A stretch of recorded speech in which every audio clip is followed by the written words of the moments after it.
La reine qui s'y gît fut un diable et un ange. Toute pleine de blâme et pleine de louanges, elle soutint l'État et l'État mis à bas. Elle fit maints accords et pas moins de débats. Elle enfanta 3 rois et 5 guerres civiles, fit bâtir des châteaux et ruiner des villes, fit bien de bonnes lois et de mauvais édits, souhaite-lui, passant, enfer et paradis. Ces quelques vers glanés par le mémorialiste Pierre de l'Étoile, après la mort de Catherine de Médicis, dépeignent une reine à la personnalité double.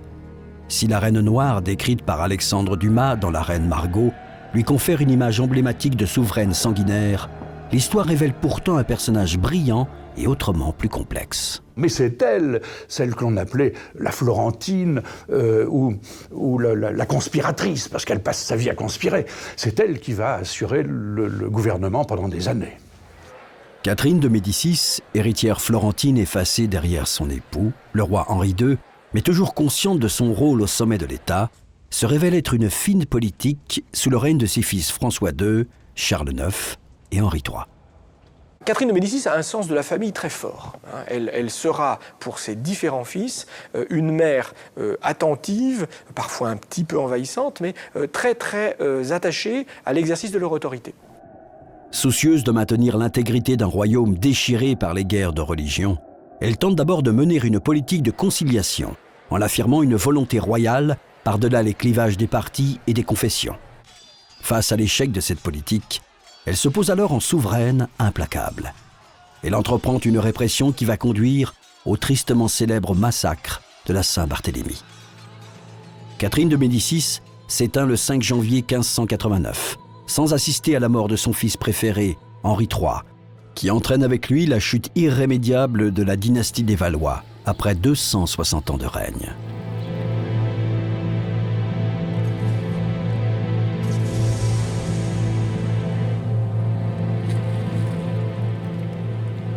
La dynastie des Valois accède au trône de France en 1328, après la mort sans héritier légitime du dernier roi capétien direct, Charles IV. C'est alors son cousin, Philippe de Valois, qui devient roi sous le nom de Philippe VI. Il ouvre la voie au Valois le plus célèbre de l'histoire, François Ier.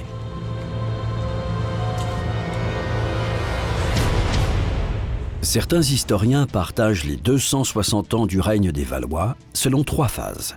La survie de 1337 à 1453, les réalisations de 1453 à 1559 et la catastrophe de 1559 à 1589.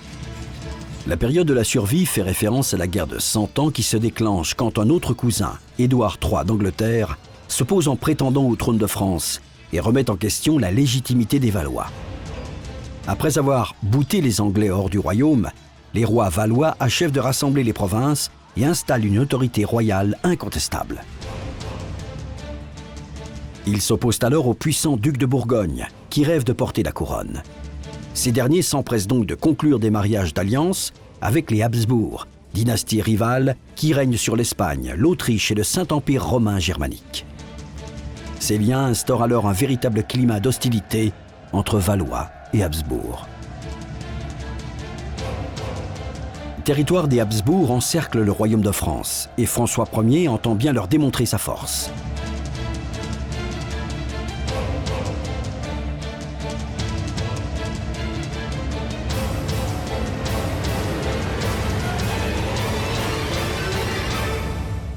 Poursuivant le rêve italien de ses prédécesseurs, Charles VIII et Louis XII, tente de faire valoir ses droits sur l'Italie du Nord.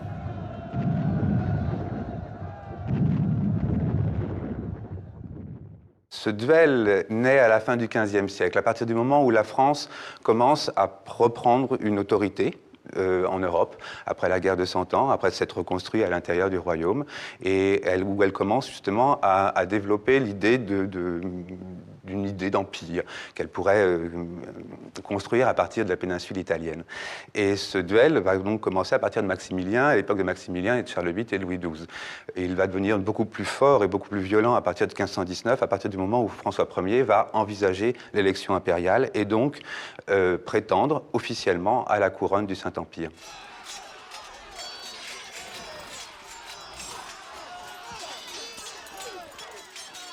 À la brillante victoire de Marignan en 1515, succède l'élection de Charles Quint comme empereur des Romains, 1519.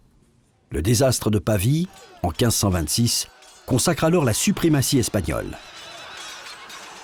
François Ier est fait prisonnier et en gage de respect de l'humiliant traité de Cambrai, qui l'oblige à abandonner ses prétentions italiennes, le roi doit se résoudre à laisser ses deux fils, François et Henri, comme otages dans les geôles espagnoles pendant plusieurs années.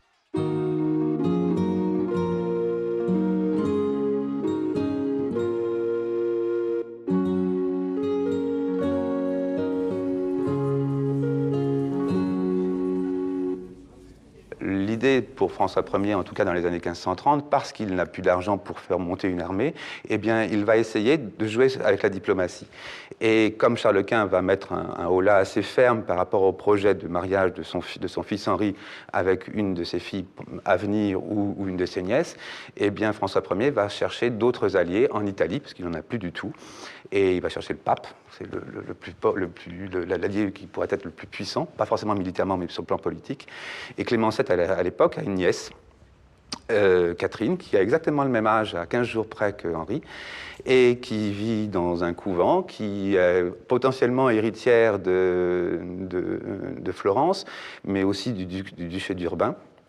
Et que ce mariage-là, pour François Ier, permettait donc du coup d'implanter la France dans un territoire où la France pouvait avoir des droits, donc sur le duché d'Urbain, et avec l'appui en plus politique du pape, qui lui permettait soit de revenir sur Milan, soit d'aller vers Naples.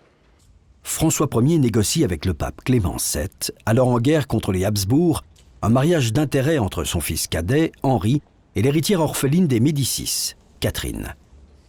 Issue d'une puissante lignée patricienne italienne, la jeune femme n'est pas de sang royal. Peu importe, car en tant que cadet, Henri n'est pas destiné à régner, sauf en cas de décès de son frère aîné, ce qui va se produire en 1536. Née à Florence, petite fille du célèbre Laurent le Magnifique, grand mécène et diplomate, fille de Laurent II de Médicis, duc d'Urbino, et de Madeleine de la Tour d'Auvergne, la Duchessina est l'héritière d'une immense fortune. Devenue orpheline dans sa première année, Catherine est élevée à la cour des papes Médicis durant la guerre sanglante qui les chasse de Florence.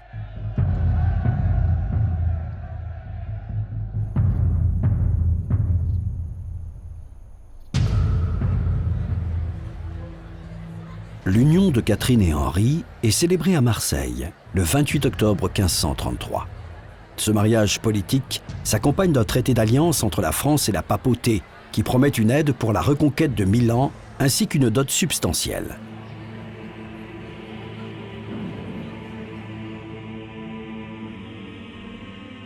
Mais la mort du pape, l'année suivante, anéantit les projets de François Ier.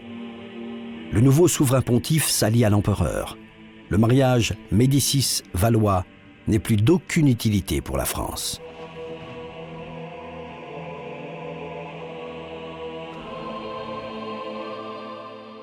Alors Henri épouse Catherine de Médicis, à laquelle il finira par faire des enfants au bout d'une dizaine d'années, alors qu'il vivait tendrement avec Diane de Poitiers, avec son institutrice, qui, un jour, a eu une déclaration d'Henri qui lui a dit « Je vous aime ». Alors c'est assez étonnant, parce que Diane de Poitiers, qui était la plus belle femme du royaume, dit-on, avait, elle, à 15 ans, épousé un vieux barbon de 55 ans, le grand sénéchal de Brézé, le sénéchal de Normandie. Après sa mort, elle va succomber aux avances d'Henri II. Parente de Catherine par sa mère, Diane de Poitiers devient sa dame de compagnie.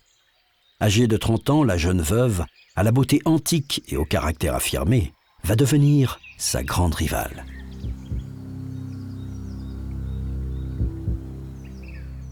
Catherine de Médicis, elle sait parfaitement que les mariages sont des mariages politiques, ne sont pas forcément des mariages d'amour, non même jamais pratiquement, et que l'idée d'une favorite ou d'une concubine existe déjà. À la cour de Florence, il y en avait plein, à la cour de Rome, il y en avait plein aussi. En Italie, c'était une monnaie courante. Elle est arrivée en France et elle a vu son époux avec une maîtresse. Ça n'a pas dû choquer grand monde en tout cas, et surtout pas elle.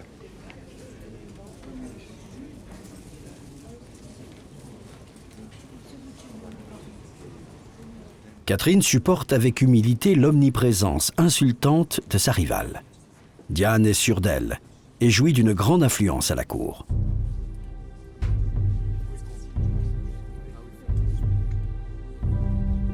Pour légitimer sa place, Catherine sait qu'elle doit donner un héritier à Henri, mais elle va rester stérile durant les 10 premières années de leur mariage. Brillante et cultivée, héritière d'une famille de mécènes aimant le luxe et les fêtes, Catherine use de tous les stratagèmes pour gagner l'affection de son beau-père, le roi François Ier. Elle se tourne aussi vers les sciences occultes, afin de trouver un remède à cette infertilité qui fragilise son statut.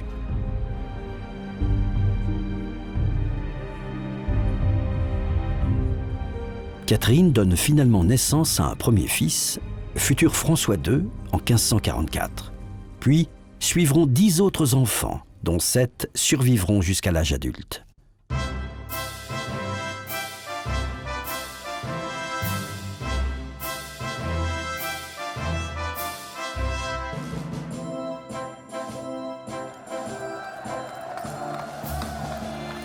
Après la mort de François Ier en 1547, Henri II accède au trône et la Florentine est propulsée reine de France. Le roi poursuit le rêve italien de ses prédécesseurs, qui se transforme en duel Valois-Habsbourg. En 1555, l'empereur Charles Quint abdique en faveur de son fils, Philippe II d'Espagne. L'année suivante, Marie Tudor, reine d'Angleterre et d'Irlande, et nouvelle épouse de Philippe II, déclare la guerre à Henri II. Les forces espagnoles envahissent la France depuis les Pays-Bas et remportent une victoire écrasante à Saint-Quentin. Catherine de Médicis assure la régence et manœuvre habilement avec le Parlement pour obtenir les fonds nécessaires à la poursuite de la guerre. Catherine de Médicis, pendant tout le règne de Henri II, n'est qu'une reine de France qui fait des enfants. Elle a eu 2 fois la possibilité de régence lors des 2 voyages que Henri II va faire en Allemagne, mais ça ne dure que quelques semaines et son pouvoir législatif, politique, il est nul. Une reine de France n'a pas de pouvoir tant que son mari est vivant et existe.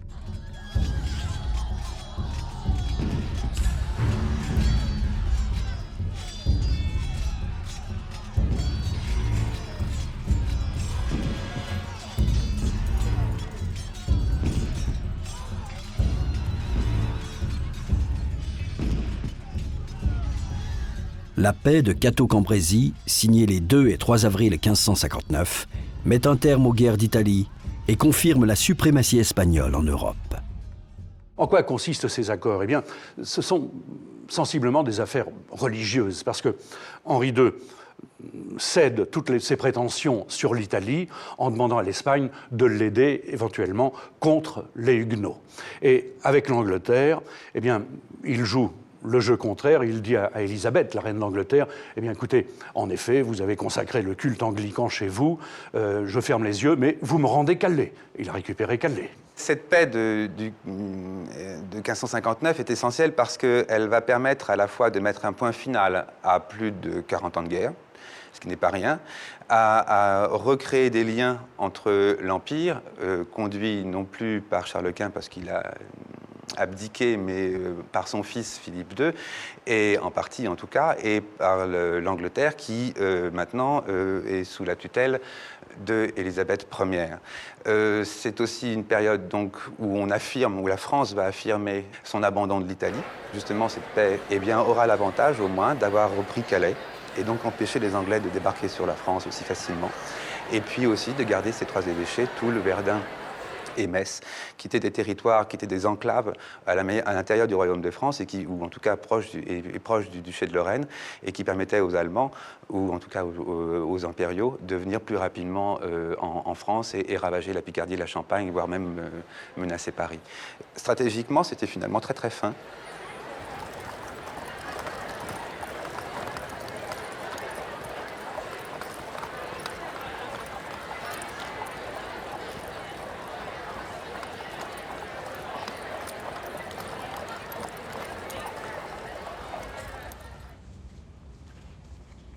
La réforme protestante séduit de plus en plus d'adeptes, et Henri II ne parvient pas à instaurer l'unité religieuse du royaume. Il mène alors une politique répressive à l'égard des Huguenots. La période d'Henri II, c'est le début des guerres de religion, exactement. Et Henri II n'est pas très partisan de la cause huguenote ou protestante. Et en cela, il est extrêmement influencé par Diane de Poitiers, qui a été élevée dans le catholicisme pur et dur, et qui lui dit, à Henri, elle lui dit, il ne faut pas que les huguenots aient une influence considérable. On va d'ailleurs, à cause d'elle, ou grâce à elle, disaient les catholiques de cette époque-là, signer l'édit des Couans, qui interdisait le culte protestant sur le royaume de France.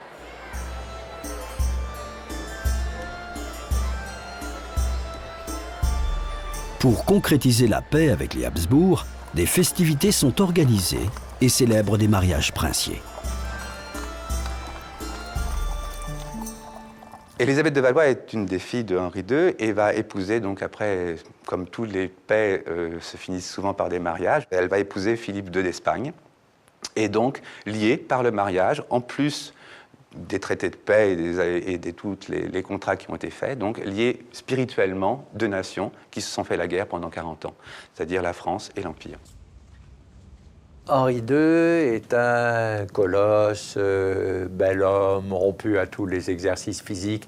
Il tient beaucoup de François Ier, son père.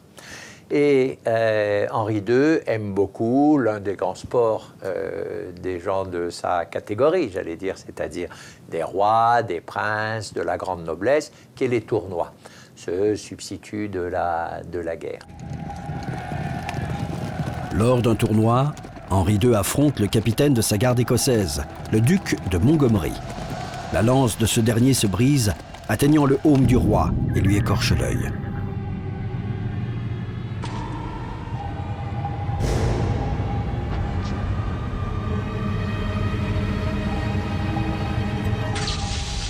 Victime d'une infection, le souverain s'éteint après 10 jours d'agonie, le 10 juillet 1559.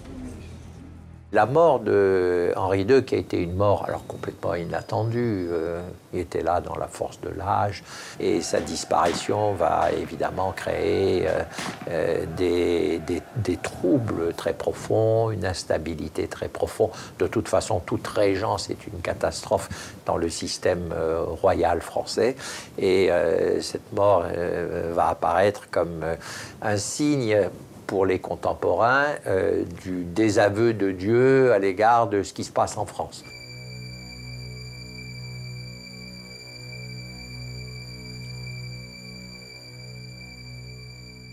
Avec Catherine de Médicis, il a tout de même 4 fils capables de régner. Il a le petit François, il a Charles, il a Henri, et il a encore un petit dernier qui est Hercule, le duc d'Alençon. Donc ce serait bien le diable quand même que parmi ces 4 héritiers, il n'y en ait pas un qui ait un fils susceptible de régner un jour ou l'autre.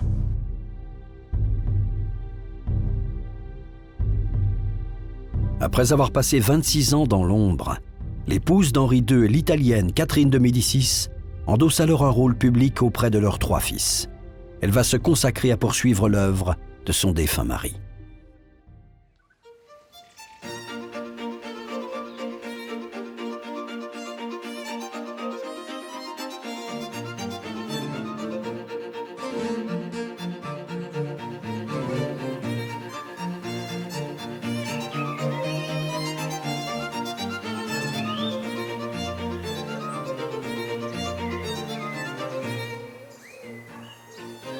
Princesse de la Renaissance et digne héritière des Médicis, ces grands mécènes de Florence, Catherine entend bien imposer sa marque en important les modes et les mœurs italiennes à la cour.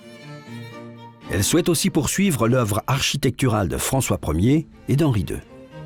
Pour cela, il lui faut effacer l'amour, gravé dans la pierre des châteaux royaux de son mari pour sa rivale, Diane de Poitiers.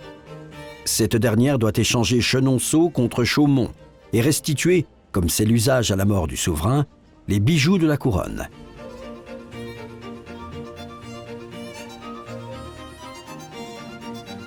Diane se retire ensuite dans son château d'Annay et Catherine entreprend la transformation des monogrammes de sa rivale qui ornent les résidences royales.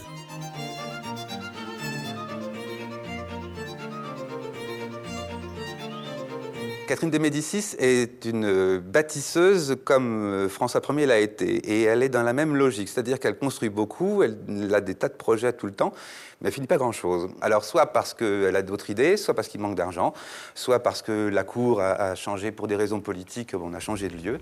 Ces constructions personnelles, en fin de compte, elles pourraient se résumer à trois. L'agrandissement de Chenonceau, le palais des Tuileries, qu'elle va se construire au milieu des jardins du Louvre, mais qui ne sera pas achevé non plus. Et puis peut-être ce mausolée, dont on oublie souvent l'existence, qu'elle avait voulu construire à l'abbaye de Saint-Denis, juste à côté de l'abbaye, pour faire une sorte de lieu à la gloire de son mari, d'elle et de ses enfants.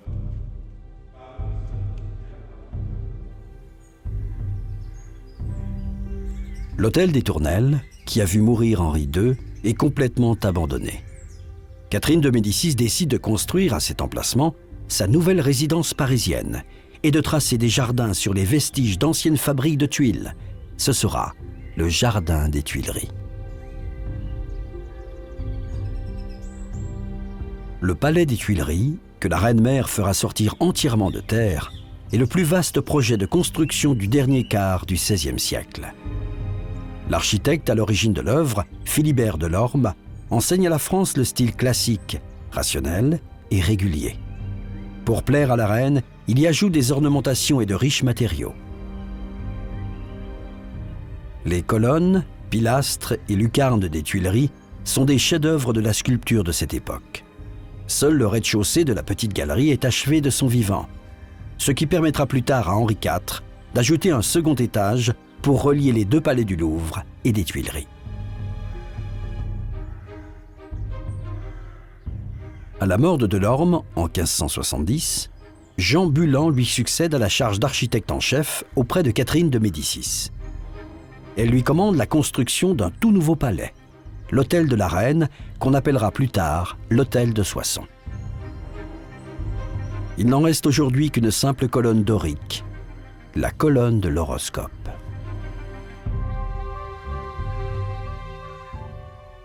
Catherine de Médicis, après la mort d'Henri II, un grand projet, évidemment, c'est de faire construire à Saint-Denis, là où tous les rois de France, depuis l'origine, étaient enterrés, à la basilique de Saint-Denis, une merveilleuse chapelle qui s'appellera la chapelle des Valois. Et puis, elle va aussi continuer d'améliorer quelques châteaux. Elle continue l'œuvre architecturale qu'avait souhaité son mari Henri II.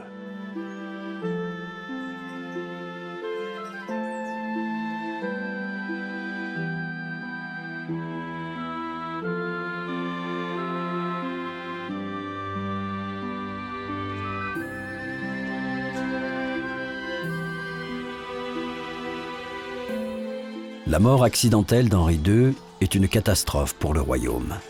La stabilité qu'il incarnait laisse place à une lutte sans merci pour la régence, avec son cortège d'intrigues.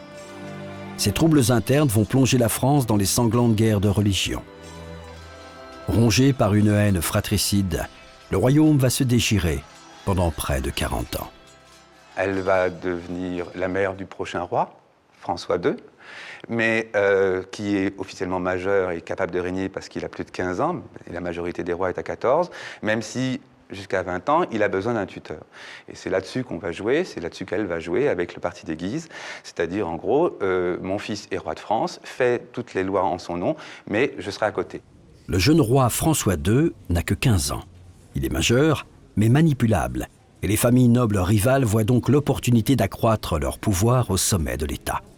La maison de Bourbon compte un premier prince du sang, le roi de Navarre, Antoine de Bourbon, ainsi que ses deux frères, le cardinal Charles de Bourbon et le prince Louis de Condé. Antoine de Bourbon et Louis de Condé sont des adeptes de la religion protestante. Face à eux, très catholiques Guises, issus de la maison de Lorraine, sont représentés par le duc François de Guise.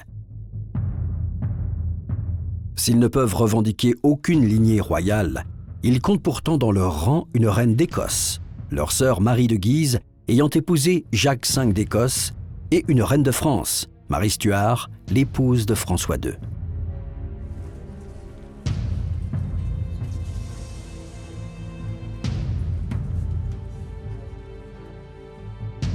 Manipulé par les Guises, François II ne va régner qu'une année. La reine-mère Catherine de Médicis est écartée des affaires du royaume, alors qu'une terrible répression religieuse commence à l'encontre des protestants. En mars 1560, des gentilshommes protestants fomentent une conspiration visant à soustraire le roi de la tutelle des Guises. C'est la conjuration d'Amboise. Le coup d'État échoue et les conjurés sont exécutés. Mais de nouveaux troubles éclatent, permettant à Catherine de Médicis d'affermir son rôle politique. Afin de stabiliser l'État, elle s'appuie sur son conseiller, le chancelier Michel de l'Hospital, réputé modéré. Humaniste, influencé par les idées d'Érasme, il est défavorable à une division religieuse qui affaiblirait le royaume. Il réprouve cependant l'usage de la force contre les protestants. L'édit de Romorantin en mai 1560 marque pour un temps la fin des persécutions.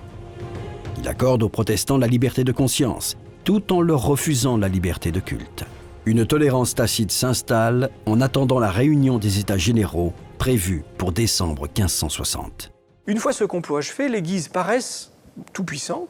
Ils peuvent même envisager un temps de faire exécuter le prince de Condé, ce qui n'arrivera pas. Mais les cartes vont être très très vite rebattues, car cette situation qui est celle de l'automne 1559 est complètement remodelée à la mort de François II, dans l'hiver 1559-1560, qui voit effectivement la disgrâce sensible des Guises et le retour au pouvoir autour du petit roi Charles IX, qui là, lui, est mineur, effectivement, il n'a pas ses 13 ans révolus, donc il est en situation de minorité, d'un groupe constitué de la reine-mère, Catherine, de nouveaux personnages qui ont été des personnages importants sous le règne de Henri II, le maréchal de Saint-André, le connétable de Montmorency et Antoine de Bourbon, le prince roi de Navarre, roi d'une partie de la Navarre et qui est un prince de la famille royale, un prince du sang. C'est autour de ces gens-là que le pouvoir va de nouveau s'articuler. Et donc les Guises ont une position exceptionnelle à ce moment-là. Cette position va changer avec la mort de François II, parce que je pense que c'est à la mort de François II que la veuve de Henri II, Catherine de Médicis, si je peux dire, se réveille.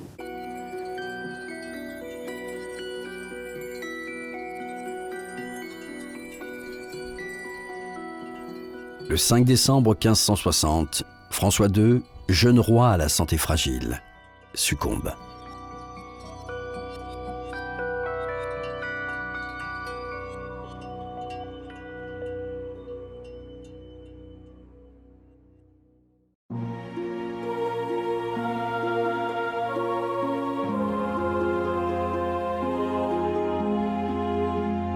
Charles, second fils d'Henri II et de Catherine de Médicis, devient roi à 10 ans, sous le nom de Charles IX.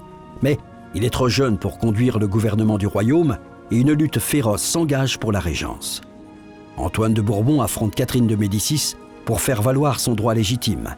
Mais il n'est pas de taille face à cette redoutable négociatrice. Il renonce contre la charge de lieutenant général du royaume et la reine-mère devient officiellement régente. La régente se montre favorable au dialogue religieux. Lors du colloque de Poissy du 9 septembre au 14 octobre 1561, Catherine de Médicis envisage une réconciliation religieuse nationale. Mais cette confrontation théologique entre les protestants représentés par le réformateur Théodore de Bèze et les ambassadeurs catholiques de la cour est un échec. La régente projette alors de mettre en place une tolérance civile provisoire pour préserver la paix.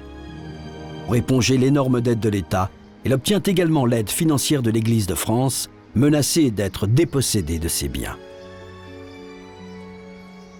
Elle va commencer un jeu de bascule, un jeu qui va consister à essayer d'équilibrer le rôle des Guises en s'alliant, chaque fois que l'occasion se présente, avec des chefs du parti protestant. La régente poursuit l'effort de tolérance en promulguant l'édit de janvier 1562, légalise le culte public des réformés à condition qu'il s'exerce de jour, sans armes et à l'extérieur des villes. Les protestants doivent garder les limites de leur culte et en réalité l'Église catholique ne veut pas de ces édits de tolérance. C'est là où elle pousse les grands seigneurs que sont Guise, Montmorency et Saint-André à faire véritablement la guerre aux protestants. Ce triumvirat jure alors de défendre la religion catholique contre l'hérésie. Bien que protestant, Antoine de Bourbon choisit le camp des catholiques et renforce ainsi l'influence du duc de Guise. François de Guise, aidé d'autres seigneurs, veut empêcher de se tenir à Vassy, qui est une ville close, un grand rassemblement de Huguenots. Et à ce moment-là, il envoie des soldats pour l'empêcher. Mais il y a une rébellion des Huguenots qui veulent pratiquer leur culte. Et s'ensuit un véritable massacre. Et à partir de ce massacre de Vassy, commence la guerre civile. Guise et Montmorency contraignent la régente et le roi Charles IX, alors à Fontainebleau, à regagner la capitale. Le prince de Condé exhorte les protestants à prendre les armes pour libérer le roi, qu'il estime prisonnier des Guises. Le 2 avril 1562, il s'empare d'Orléans, puis de Tours, sonnant le début de la première guerre de religion. Mais la régente se range du côté des catholiques.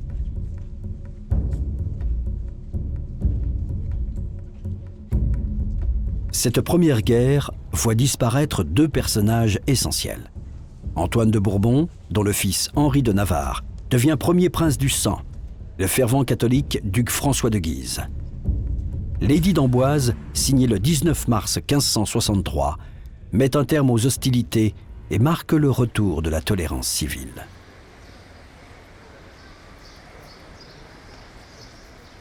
Depuis l'avènement de Charles IX, Catherine de Médicis est un élément extrêmement important. Ça ne veut pas dire que Charles IX n'existe pas, mais c'est un roi qui change facilement d'avis, il est très influençable, et il est particulièrement influençable par sa mère, par Catherine de Médicis.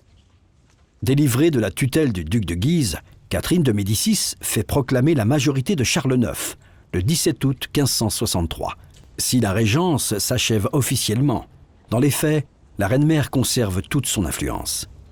L'année suivante, elle entreprend avec le roi un grand tour de France afin de le présenter à ses sujets et de lui faire connaître son royaume. Les guerres de religion vont opposer un parti protestant à la monarchie, massivement soutenue par les catholiques. Ça, c'est le cas de figure qui va durer pendant, disons, les 10 bonnes premières années.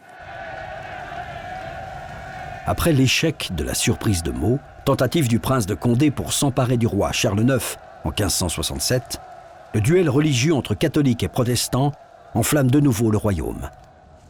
Mais la disgrâce du chancelier modéré, Michel de l'Hospital, en septembre 1568, met fin à la politique de tolérance. Alors Catherine de Médicis, eh bien, elle a cherché constamment la conciliation. Elle a essayé d'éviter les guerres de religion, elle a essayé de faire des édits de tolérance, il y en a eu plusieurs. Mais ça n'a pas marché. Elle a eu cette idée funeste, voyant que les édits ne fonctionnaient pas, de passer à la répression féroce. Dans les années 1570, une nouvelle génération entre dans le conflit. Le nouveau duc de Guise, le catholique Henri, poursuit la cause de son père, et le fils d'Antoine de Bourbon, Henri de Bourbon, le jeune prince de Navarre, assume courageusement le rôle de chef des protestants après la mort de son oncle, le prince de Condé. La paix de Saint-Germain est signée le 8 août 1570 et le royaume jouit d'une paix temporaire. Charles IX épouse Élisabeth d'Autriche, mais Charles est de caractère instable, et en grandissant, il s'est mis à haïr sa mère et à jalouser sa relation avec son fils préféré, le futur Henri III. Catherine a encore suffisamment d'ascendant sur Charles IX jusqu'au moment où il rencontre une figure paternelle, le héros de la Réforme, l'amiral Gaspard de Coligny. Sous son influence, Charles IX incline du côté des protestants, résiste à l'emprise de sa mère et se méfie des Guises.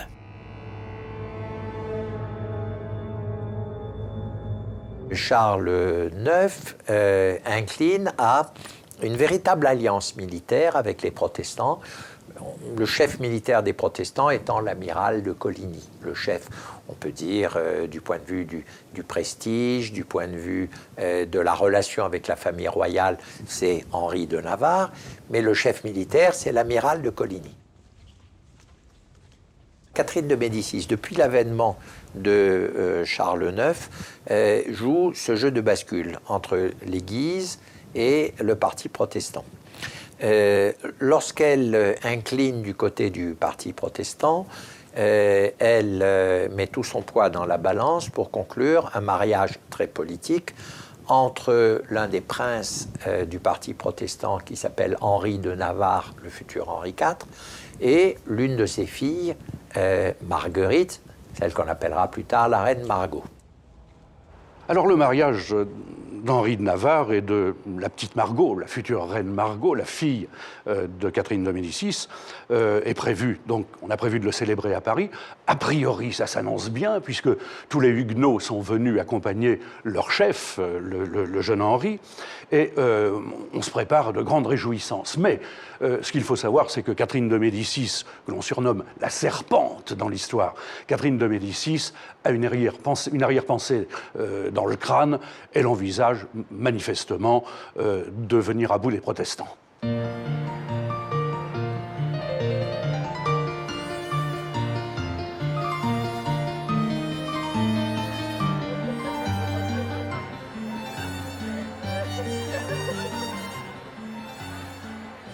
Les Guises favorisent ou ne favorisent pas, ou c'est le climat qui en est la cause, mais un attentat contre Coligny qui ne permet pas de tuer Coligny, mais lui arrache un doigt, le blesse à l'épaule, etc. Alors Coligny et les protestants crient « vengeance, vengeance ». Et Catherine de Médicis ne sait plus trop quel camp choisir. Charles IX, lui, est indigné par l'attentat et va visiter Coligny dans sa maison, lui dit « justice sera faite », etc. Catherine de Médicis se dit oui, mais nous sommes à Paris, ce sont les forces ultra-catholiques qui l'emportent, c'est les Guises. C'est pas très bon ce qui est en train de se passer en ce moment, puis je voudrais pas non plus que Coligny, qui est un personnage raide, s'empare de la direction des affaires par l'influence qu'il exerce auprès de Charles IX. Et donc, dans la nuit suivante, elle s'allie aux Guises pour expliquer à Charles IX que les protestants ont décidé d'attenter à sa vie, de s'emparer de lui, méditent un complot. Ils sont des milliers à Paris. C'est pas étonnant, parce que beaucoup de nobles protestants ou de soldats protestants sont venus de province à l'occasion des cérémonies du mariage de Henri de Navarre. Et donc, c'est ainsi qu'est décidé le massacre de la Saint-Barthélemy. La peur et la colère déclenchent chez Charles IX une crise de folie. Il aurait alors déclaré « Tuez l'amiral, mais tuez-les tous, pour qu'il n'en reste pas un pour me le reprocher. »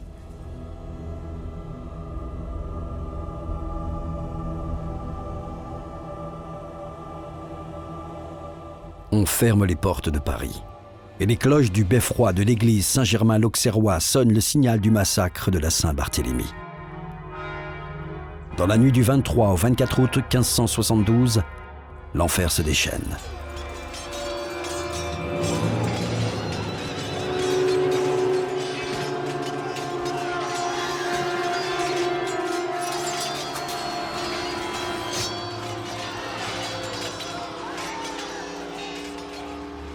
Les gardes suisses, postés à l'extérieur de la chambre de Coligny, sont facilement abattus. L'amiral est poignardé et précipité par la fenêtre. Il tombe aux pieds du duc de Guise qui l'attend pour l'achever.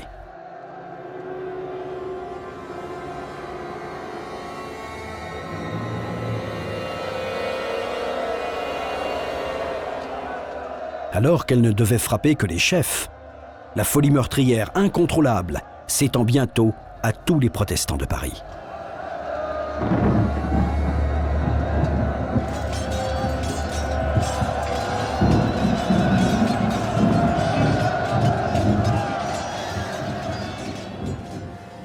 Tout a dérapé. Et il y a une sorte de folie insurrectionnelle, révolutionnaire, dirons-nous, qui a consisté dans les rues de Paris à tuer tout protestant. Au Louvre, à tuer tout protestant. Dans la Seine, on jetait des corps, et puis après, on voyait qu'ils ne se noyaient pas assez vite, on les retirait avec une pique ou une lance, on les poignardait, on les remettait dans la Seine. Une espèce de folie criminelle.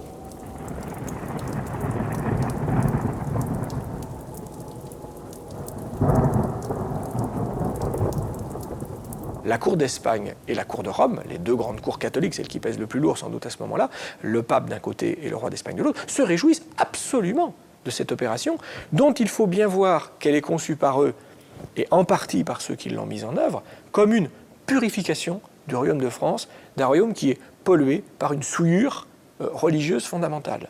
Et on ne peut pas s'attendre à leurs yeux, quoi que nous en pensions aujourd'hui, on ne peut pas s'attendre à leurs yeux à ce que la colère de Dieu se retire du royaume de France tant que cette pollution, et j'emploie le mot à dessein, il est employé à l'époque, tant que cette pollution ne sera pas nettoyée.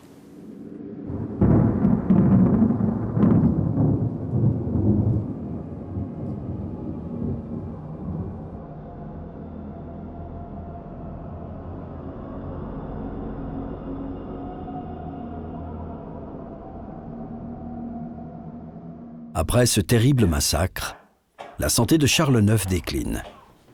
Hanté par le souvenir des protestants assassinés, il confie ses remords à sa nourrice qui reste à son chevet.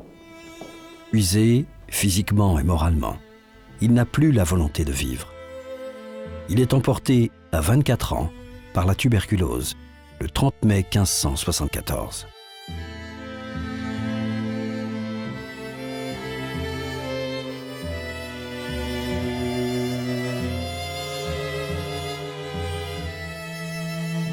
Catherine de Médicis, endeuillée, est de nouveau en charge du pouvoir.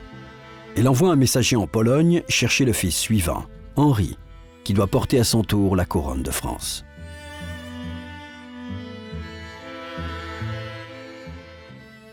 À la mort de Charles IX, Catherine de Médicis n'a qu'une hâte, c'est d'envoyer des émissaires en Pologne pour dire à son petit chéri, à Henri, ça y est, le trône est libre, il faut que tu viennes le récupérer.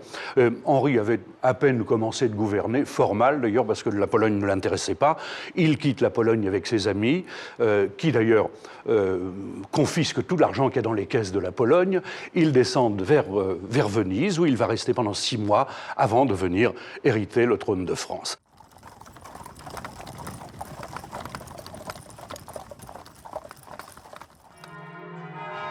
Alors que le royaume de France est plongé dans une 5e guerre de religion, Henri III est couronné à Reims, 13 février 1575. Il doit alors faire face à une situation inédite. Des catholiques modérés réunis derrière son frère, le dernier fils de Catherine de Médicis, François d'Alençon, combattent désormais aux côtés des protestants contre les troupes royales. La situation va se compliquer par l'apparition d'un parti catholique favorable à des réformes politiques et qui peut, dans certains cas, s'allier avec des protestants contre la monarchie, ce qu'on appelle les malcontents dans les années 1570, pour porter un programme de réforme. Ce n'est pas des anti-monarchistes du tout, et ils ne sont pas protestants, ils sont bien catholiques, mais ils sont prêts, dans certaines circonstances, à s'allier avec des hérétiques pour obtenir des réformes du royaume. La paix de Monsieur, signée en mai 1576, accorde aux protestants 8 places de sûreté, ainsi que la liberté de culte dans tout le royaume, excepté à Paris. Cette paix mécontente les catholiques qui se rassemblent pour former un parti politique puissant, appelé la Ligue, et dont le duc Henri de Guise devient le chef tout-puissant.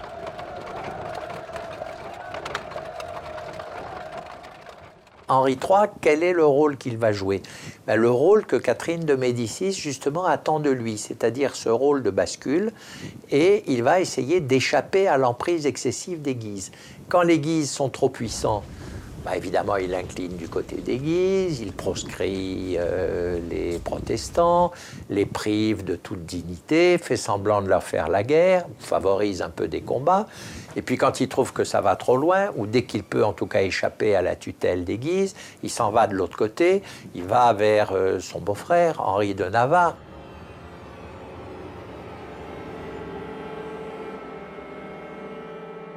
François d'Alençon, frère du roi, dernier fils de Catherine de Médicis et héritier présomptif du trône, meurt en juin 1584. Évidemment, c'est une grande perte pour le camp de Catherine de Médicis, et y compris pour Henri III, même si de temps en temps François a pris parti, en tout cas en apparence, contre Henri III. Mais c'est très souvent un jeu qui est convenu entre les deux frères. C'est-à-dire Henri III, officiellement, ne peut pas faire autrement que de prendre un certain nombre de mesures dictées par les Guises. Et François, dans la mesure où il n'est pas à Paris, où il bat la campagne, il a une armée avec lui, il est beaucoup plus indépendant. La puissance de la Ligue ne cesse de grandir, mettant à mal l'autorité royale. Les ultra-catholiques soupçonnent Henri III de vouloir désigner son cousin, le protestant Henri de Navarre, comme son héritier légitime. En mai 1588, la tension et l'animosité envers le roi atteignent des sommets. Lors de la journée des barricades, le peuple de Paris, mené par le duc de Guise, se soulève contre Henri III. C'est parce que les Guises lui mettent, si je peux dire, dans les pieds la journée des barricades en 1588, journée des barricades qui l'humilie profondément et l'amène dès le lendemain de sa capitulation à fuir Paris, qu'il décide de convoquer des États généraux à Blois en donnant toutes les garanties possibles et imaginables de sûreté au duc de Guise et puis de les faire assassiner. Voilà, ça c'est la vengeance de l'humiliation.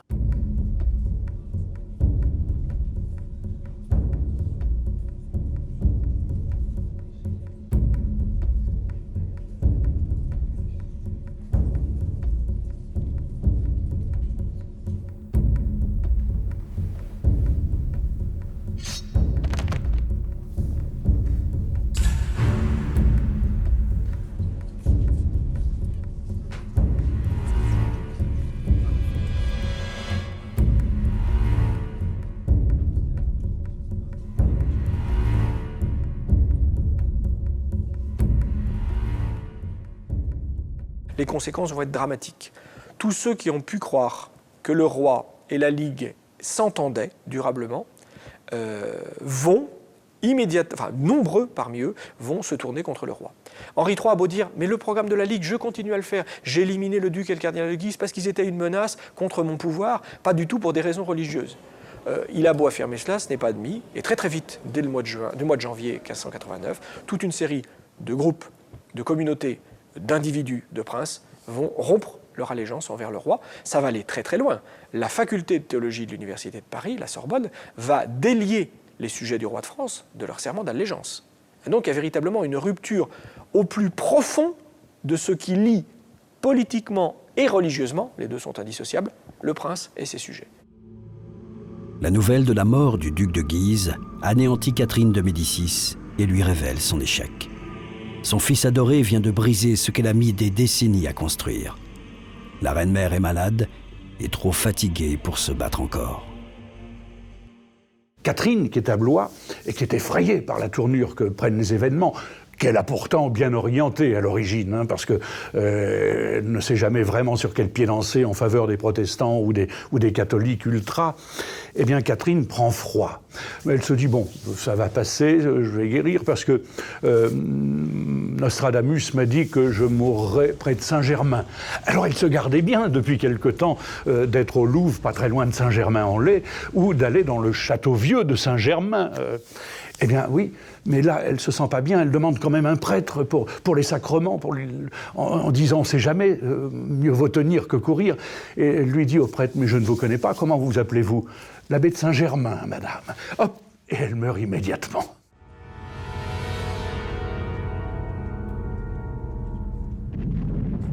Henri III s'allie ouvertement avec Henri de Navarre. Le 1er août 1589, posté avec l'armée royale au château de Saint-Cloud, il prépare une offensive pour reprendre la capitale ligueuse. Un jeune dominicain du nom de Jacques Clément est autorisé à s'approcher du roi afin de lui remettre des documents importants. Le moine déclare être porteur d'un message secret. Henri III se penche alors vers lui et Clément le poignarde à mort.